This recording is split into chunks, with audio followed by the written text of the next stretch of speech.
الفضل YouTube channel میں آپ کا استقبال ہے۔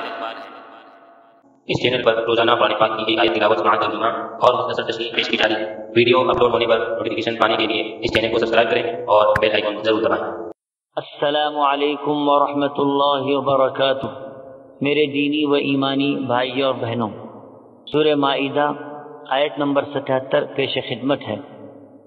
اعوذ باللہ من الشیطان الرجیم، قل یا اہل الكتاب لا تغلوا فی دینکم غیر الحق ولا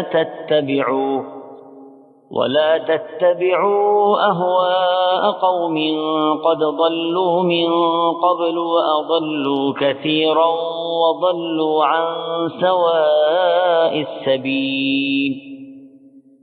کہہ دیجئے اے اہل کتاب، اپنے دین میں ناحق غلو اور زیادتی نہ کرو، اور ان لوگوں کی نفسانی خواہشوں کی پیروی نہ کرو جو پہلے سے بہک چکے ہیں اور بہتوں کو بہکا بھی چکے ہیں اور سیدھی راہ سے ہٹ گئے ہیں۔ حضرات، جس طرح یہود کی عام بیماری دین کے معاملے میں تفریط کی رہی ہے، اسی طرح نصارہ کی بھی عام بیماری افراط اور غلو کی رہی ہے۔ یہ افراط و تفریط دونوں ہی چیزیں دین کو برباد کر دینے والی ہیں۔ غلو کے معنی حد سے نکل جانے کے ہیں۔ دین میں غلو کا مطلب یہ ہے کہ اعتقاد و عمل میں دین نے جو حدود مقرر کی ہیں ان سے آگے بڑھ جائیں۔ مثلا انبیاء کی تعظیم و تکریم کی حد یہ ہے کہ ان کو خلق خدا میں سب سے افضل جانیں۔ اس حد سے آگے بڑھ کر ان کو خدا یا خدا کا بیٹا کہہ دینا اعتقادی غلو ہے۔ اسی غلو کی وجہ سے نصارہ نے حضرت مسیح علیہ السلام کو رسول سے خدا بنا ڈالا، پھر ان کی ماں حضرت مریم اور روح القدس کو بھی خدائی میں شریک کر دیا۔ غلو ہر دور میں شرک اور گمراہی کا سب سے بڑا ذریعہ بنا رہا ہے۔ یہی بات اہل کتاب سے کہی جا رہی ہے۔ اللہ کے نبی صلی اللہ تعالی علیہ وسلم کو حکم دیا جا رہا ہے کہ آپ ان اہل کتاب سے کہہ دیجئے کہ اے اہل کتاب، اپنے دین میں ناحق غلو اور زیادتی نہ کرو۔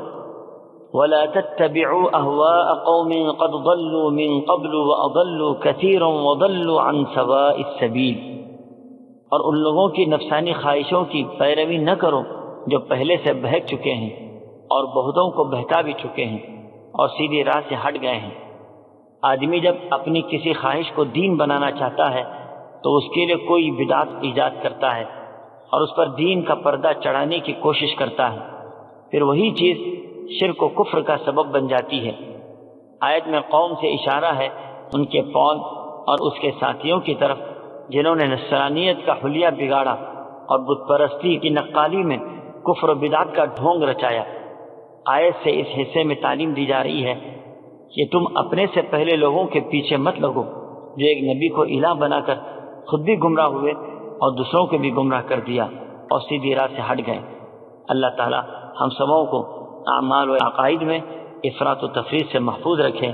آمین۔ وآخر دعوانا ان الحمد للہ رب العالمین۔